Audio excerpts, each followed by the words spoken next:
After winning the Monster Nationals Racing, Wheelies, and Long Jump Championships, what are your thoughts going into the 2018 season?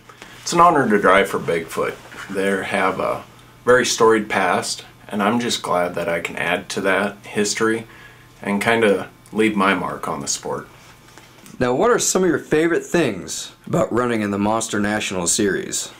There's a couple things. First of all is normally the competition is the same guys all year. So we're able to do a lot of cool things. We get to know each other very well, and it becomes like one big dysfunctional family. The second part is the fans. They come out in droves, and it's a whole lot of fun to see those smiling faces. Without them, we don't get to go up and down the road, and when that little kid smiles like I used to when I was a kid, that just makes my world. Now, is there anything you've done different to prepare to, let's say, defend your championships? I really haven't. The biggest thing is trying to replicate what I've done in the past. Bigfoot trucks work so well, especially on concrete with Firestone tires. I just need to do my job, get them cleaned up, get to the line, and hang on for the ride. Now, it looks as though in 2018 you're driving the Firestone Bigfoot monster truck. What are your thoughts about that?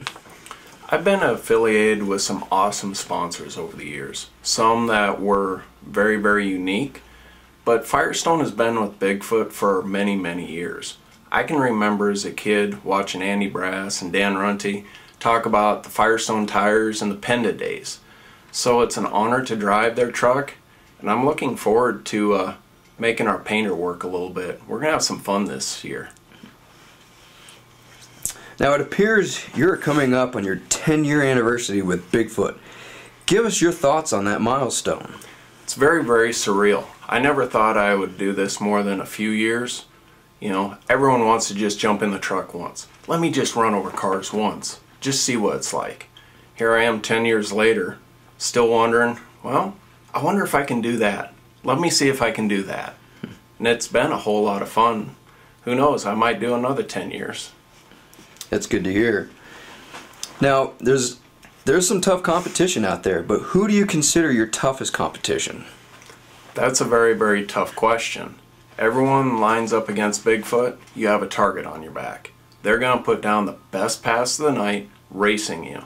So every time you pull a line, it's going to be a tough race. Now, do you have any advice for someone trying to get into the sport? Be persistent. It's not for the faint of heart. You are traveling a lot. You are doing a lot of hours, doing very, very odd things. But it's very, very worth it in the end. You're able to do things that most people only dream of, go places, and best of all, you get paid to do it.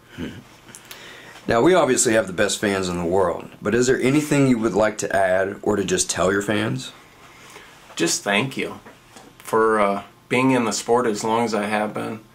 10 years is a long time. I've met a lot of people. I've met a lot of really, really good people. But we couldn't do what we do without the fans. That's what drives our sport, and without them, we don't go up and down the road. So 2018 has a new snakebite driver, Chris Copperhead. What do you think about that guy? It's all the same. Vinny Venom was one of those guys that he was always in my trailer stealing parts, causing mayhem, just generally being the bad guy. I don't expect Chris to be any different. He'll just be over in the corner and we'll run circles around him.